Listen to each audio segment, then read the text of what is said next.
You're listening to the Washington State Real Estate Investing Podcast.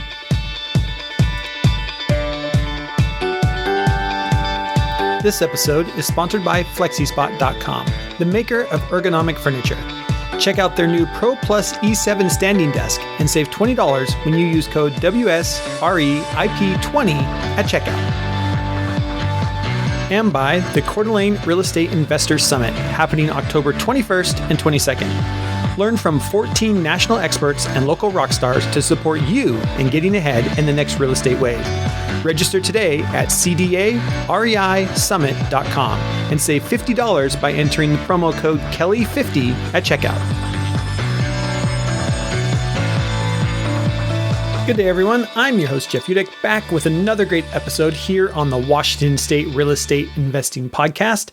I'm excited for this episode as I catch up with Kyrha, a home inspector here in the state of Washington, as we talk about the importance of getting a home inspection and what to look for in certain aged homes. Whether you are a real estate agent, an investor, or a contractor, I think there's something here for everyone. For those of you who have been following along on my own real estate investing journey, you'll know I've been talking about the 6 projects my wife and I have been working on all summer long. You'll have to go back and listen to past episodes to catch up on the updates, but I'm happy to report that we finally finished our last rental property updated, converting a 2-bed, 1-bath duplex unit into a 4-bed, 2-bath unit. So we bought this duplex in 2020, and both sides were 2-bed, 1-bath units with full basements and great ceiling height. In fact, they already have plumbing in, not in the right spot, of course, but it allowed us to see the potential of these units. So now both units are 4-bed, 2-bath. So basically we bought a duplex at 2-bed, 1-bath price, and now can refi out of it at a 4-bed, 2-bath price. At the same time, we completely updated both units with new LVP flooring, new kitchens, new modern layouts, new tile, etc., and are renting them for about 60% more than we were before, and getting a better renter pool as well. All positive things happening. That brings me to this week's investor's highlight, which is to pre-list your property before you're done rehabbing it. Our goal is to try and pre-list our properties by the 15th of the month, knowing that many renters start thinking about moving around the middle of the month. Even if your property isn't finished being rehabbed yet, I'll use our current project as an example. We pre-listed it for rent on the 15th. Because it's a duplex and the other unit had already been rehabbed, we used the pictures from that unit in the pre-listing. If you don't have photos yet, that's okay. Just use one of the outside of the unit. By pre-listing, you put a couple things into motion. Number one, you give yourself a hard deadline to complete the project. Sometimes the last few weeks, all the little things that have to be completed can drag on forever. If you pre-list on the 15th and say that showings will start on the 25th, you give yourself a hard deadline to complete the project. For many of us, that might be the motivation we need to get those last few things done. Secondly, you give a hard deadline to your contractors and subs. It allows you to say to your contractor, hey, we have this thing pre-listed and people are expecting to get in to start seeing it around the whatever date you've chosen, the 20th. In just a few days, we got to wrap this up quickly. And you are allowed then to put pressure on your contractor and subs to wrap up the project. You've given a hard deadline that things have to be done. Third, you can see what type of interest you're going to have on the place, especially in our case where we have pictures of what it will look like when it's finished. So we can list it for, say, example, $1,200 a month and see what kind of interest we have. If we have a lot of interest and people are signing up for viewings, great. If not, we can then adjust our price. Remember, our unit isn't ready yet for someone to move in. In fact, this unit that I'm talking about is still getting painted right now on the inside and still needs electrical and plumbing trim out to happen, but allows us to get a feel for the market without our unit sitting vacant while we do it. It allows us to adjust our price if we need to, or if there's a lot of interest, pressure our contractors even more on getting the project wrapped up. Fourth, if you have units that have renters in them, you can still pre-list. Let's say you have a unit and the renter has said they're moving out at the end of the month. As soon as we get that notice, we list the property for rent starting the first of the next month. We also, and this is key, have written into our leases that once a tenant decides to move, they must allow our property manager to show the place the last 2 weeks before they move out. This gets our property moving quickly with a goal of having no days that aren't occupied. So that's today's investor highlight. Pre-list your unit, even if it's not ready at the moment. For more highlights and to join in on more investor discussions, you can join me in the Washington State real estate investing community on Twitter. And if you would like to see more about this rehab that I've been talking about, you can follow WSREIP on TikTok, where I've been posting our day-to-day progress on the unit. And that brings me to today's guest, Kyrha. We first met Kyrha when she did some inspections on some properties we were buying a few years back, and she's been our go-to inspector ever since. Listen closely on some things to be looking for in different age homes built across Washington in the 50s, 60s, 70s, and 80s. I hope you enjoy this episode from Kyrha of Home Pride Inspect. And with that, on with the show. All right. Welcome back to another episode of the Washington State Real Estate Investing Podcast. I'm so excited to be here today with Kyrha, who we met. Full disclosure, she has been a home inspector on many of our properties through the years here in the Spokane area. And it was so great to get a home inspector on because I know there's always questions about home inspections, home inspection process. If you're a new investor, specifically, what do you need to pay attention to? So that's what we're going to get into today's episode. Kyrha, so great to have you here. Give us a little bit about your background and how'd you get into being a home inspector? Well, honestly, I had a kid. And I was my first kid working 50 hours a week in a corporate job just didn't work anymore. However, I am not a stay-at-home mom. All the power to those stay-at-home moms, but that is not me. I am a better mom when I work. So truly, I had to find something that I had a background in. My dad's a general contractor. I grew up on a construction site. My husband and I had remodeled multiple homes. So this kind of seems like the thing. I wanted to do something with homes, something I could look at, something I had a knowledge base in. Little did I know that this is not a female industry. Right. It is a very male-dominated industry. But it's been quite the ride. I've learned a lot, and it's been a lot of fun. So. Awesome. Yes. And my wife being in construction as well, I almost want a whole panel episode of women in construction. I think that would be a great panel episode. I might have to put that together. There's quite a few of you there are actually more women in construction than you really know, but especially being a home inspector, I think you're the only female home inspector that I've ever met. So you've got to be. So there's 3 in Spokane area. Okay. That's good. And one of them is my employees. So there's 2 of us on our team. That's great. Yeah. That's great. Well, let's get into this from an investment standpoint. Why do you still believe that getting a home inspection as an investor is really something that we need to make sure happens when you're buying a property? Yeah, absolutely. I think it also depends on what level investor you are. Are you going to be the one in there doing all the work? Are you going to be the one that's just putting the money in? As an investor, you don't care about receptacles, windows, those type of things, right? Because you're going to fix all that. Right. But are you actually, right? Are you actually going to get on your roof? Are you going to stick your head in your attic space? Are you going to get in that crawl space? Maybe. Some investors will, but not everyone. Right. Not everyone. So it's kind of those key pieces of what do I actually need to put into this home for the core components, and I'm going to give you all that information. I love that. What are some things here in the greater Spokane area that you find come up a lot? Just with the climate here in Spokane, things that you're kind of maybe looking for that investors, we should keep our ear to the ground as well? I think it depends on the type of homes you're looking for. In the Spokane area here, we have those amazing 100-year-old homes, right? The 20s homes, they're beautiful, but they come with, as an investor, you're probably going to put more money into electrical, plumbing, plaster, and just being aware of that. Knob and tube still exist here. Knob and tube wiring, that is a big thing, and it'll still exist. It'll still operate.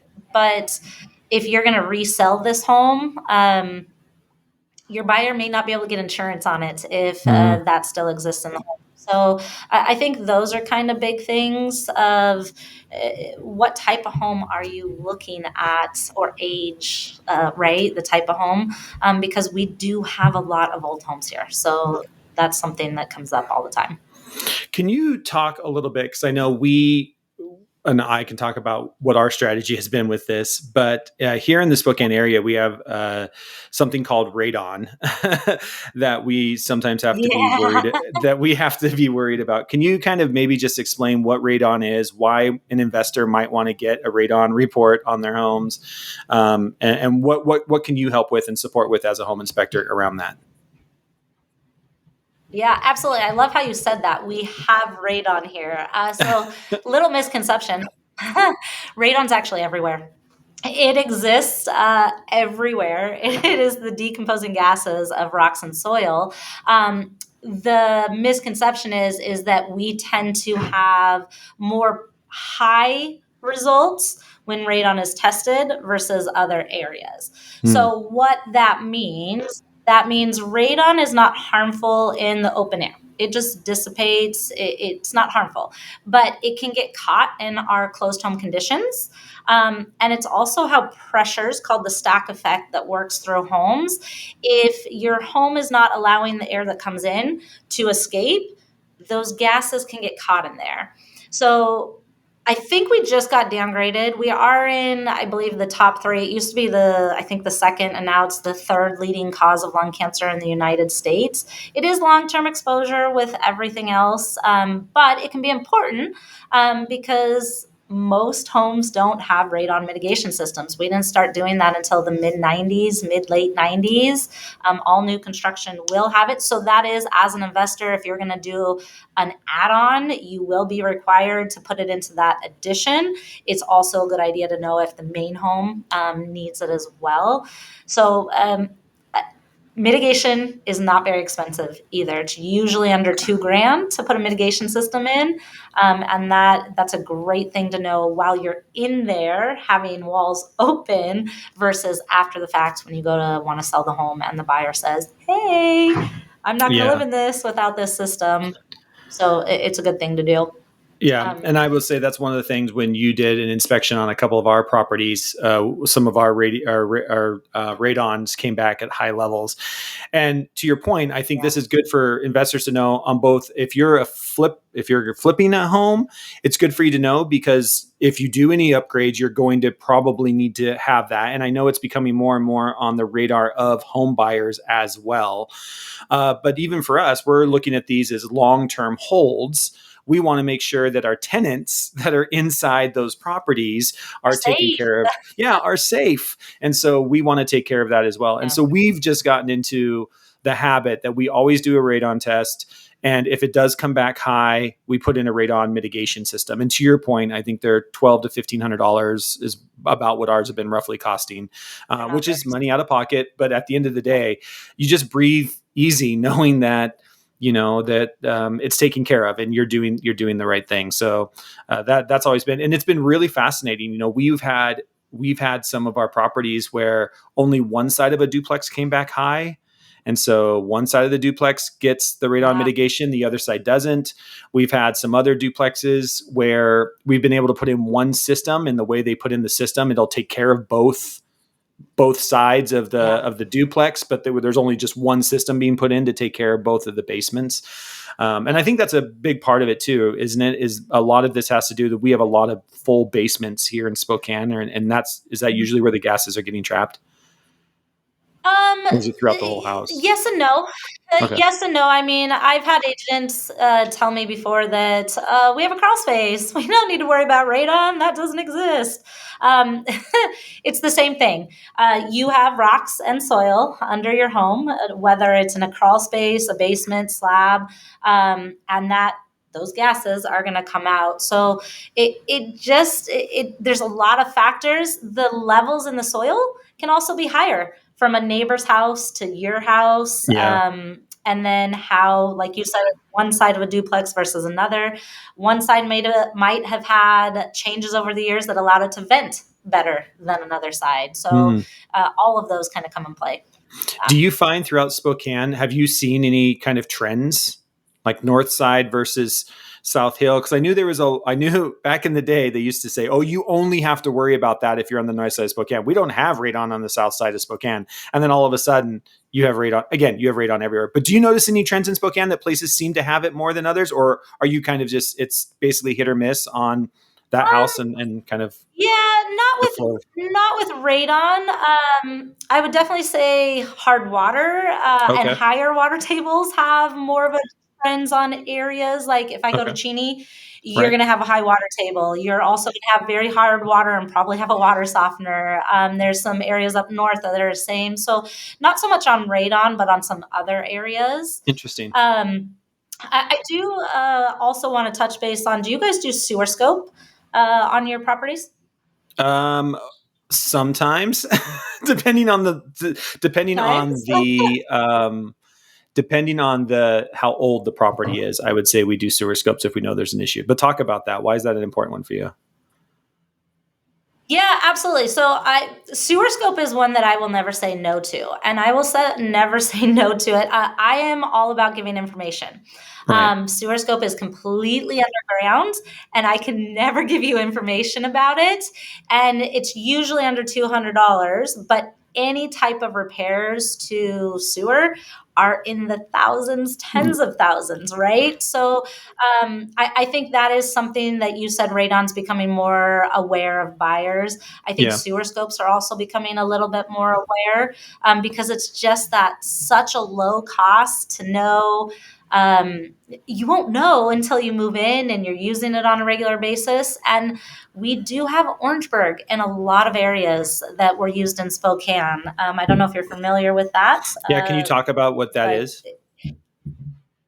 yeah, absolutely. So Orangeburg was that plumbing material that was the next best thing, right? We always come out with, here's the next thing we're going to use for years. Not a good thing. It is paper fiber based. So over the years, it tends to collapse, especially if it's built under, let's say we put a driveway, we put a ton of concrete on it. It starts to collapse. It also starts to bubble, and it can create blockages. It just failed. It didn't work as it was supposed to. And Orangeburg is one of those things that when someone says that, it's like asbestos, right? Or mold. They just cringe. And they're Yeah. like, oh my God, no, the world is ending. But for that $200, right? Under $200, you know now that you're going to have $10,000 to $20,000 of sewer repair down the road. And if you don't have to do it, if you go to sell, right? Like, are you flipping? Are you keeping it as a rental? That's again your long-term plan. Yeah. You are going to have to address it at some point. Yeah. Or you're negotiating a price on the purchase. I mean, I love that part of Yep. it too, is to be able to say, hey, we did a sewer scope. Here's what we know the sewer is. And even if it's not Yeah. collapsed now, we know that these things are failing. And I would agree. I think, are you seeing that more and more that they're starting to fail? I mean, because when was that a trend? Was that a 60s, 70s trend? It went all from 50s to 80s, but like Okay. 70s, 80s, you see a lot of it. A lot of it. And are you seeing them starting to fail more and more? We've had one that we're keeping an eye on, but Yeah, I usually so when I don't do the sewer scope, I partner with right. companies, and their words are very like, "This one's okay in the world of Orangeburg," Yeah, in the world of right? Like, Orangeburg, that's all not right. Yeah. good, Yeah. Yeah. right? Yeah. Not good, but okay. Yeah. So I don't think any of them are in great condition, but there are ones like you said. You have one you're keeping an eye on, right? So you're going to do a scope regularly Yep. to make sure before it fails. I think that you do have some that can last. Again, we'll go back to knob and tube, right? Like it can still exist, it can still be just fine, not cause any problems, but it is one of those things that you know, and you can budget into your investment that I'm going to have to address this at some point. Yeah. At some point, it's going to need to be addressed for sure. Are there anything else here in the greater Spokane area that you like to keep an eye out for? Something that as you're going through a home as a home inspector that you always kind of like, I want to make sure. You talked about knob and tube. I know a lot of times updating the panel. Yeah. We still have panels that are out of date here. That's something to look for. Anything else and kind of those things that investors should be aware of? Again, I'm going to go back to the area of the home. It really depends on the area of your home. I will walk into a 70s split level, and the first thing I'm looking for is condensation in that attic space, because 8 times out of 10, for whatever reason, in our 70s split level homes, how we built them, they have condensation in the attic space, delaminating the whole sheathing. So there's those little pieces, right? I know when I walk into a 50s home, a 40s, 50s home, okay, let's pay attention to the galvanized piping. Do we have leaks anywhere? How does it look? What condition is it in? Because again, a material we no longer use. It can still exist. I have it in like 90% of my house and it's just fine, but I do have pieces that I watch because I know that I'm going to have to replace them. So I do always have those pieces when I go into a home. 90s homes, especially the standard cookie cutter 90s homes, water, the exteriors. We used poor building materials, and they always have hidden moisture issues. So for me, I really pay attention to, okay, when was this home built and what were the practices at that time? And then there's those key pieces that I see in all those homes, and I'm going to pay attention to that. Yeah. And I would say that's exactly the reason why you want to have a home inspector come out and look at the property, because a good home inspector like you, Kyrha, knows this. They're like, okay, this is a 70s house in this area in the 70s. Yep. These are the main concerns I have. I mean, there's all the concerns, but there are things specific to the 70s, to the 80s, to the 90s, to the 50s, to a rock foundation from 1908. Like there are just very specific things that you learn to look for. Solid aluminum wiring in the 70s home. Like, I'm going to look for that. Do you have any left? Do you have a Zinsco panel? Because they were the hot thing in the 70s. So we've had 2 of those that we've had to replace. Yep. I have one in one of my investment homes that I'm watching. Right. Yeah. But that's the reason why, I think it's really important to do your due diligence and make sure you get a home inspector who understands the area, understands homes, understand what was being done in that area around homes. Like to your, I love the split level. We got a ton of the 1970s split levels around here. And there are things that are specific to that type of home built in that time period that you need to know. I love them as rental properties. I think they're great, but you do need to know going in, hey, here are things to look for. Here's just what you need to know about that type of house that was built in this time period. So again, that's a great reason to reach out to Kyrha and your home inspector. Kyrha, if somebody wants to reach out to you and says, hey, Kyrha, I need a home inspection done on my rental property, what's the best way for them to contact you? Yeah, absolutely. You can schedule directly on my website, www.homeprideinspect.com, or you can call me. I answer the phones. I am the main point of contact. I do all the scheduling for both of us. We do team on larger homes. So as an investor, you like to buy duplexes, triplexes, all of that fun stuff. Because I do have an employee, we can team on those and get through them a lot quicker. And I 509-855-9104, and I will answer the phone. Awesome. Well, thank you for taking some time to talk with us today. I think it's just always great to get as many different people on from different parts of the investment world, and home inspection is one that we even we're making all cash offers closing in, 5 to 7 days. It's so great to be able to reach out to you. You answer the phone, you're there. You're usually there with my wife going through everything, hollering from the rooftops of exactly what you're seeing up there. And with our contractor standing there taking a list of what might need to be fixed. So always appreciate you supporting us as well in our investment career. But thanks so much for spending some time with us. Again, we'll have your phone number, the website, everything will be in the show notes. If you are investing in the Spokane area, I personally can highly recommend Kyrha as a home inspector for your next investment as well. Thanks, Kyrha, for spending some time with us today. Appreciate it.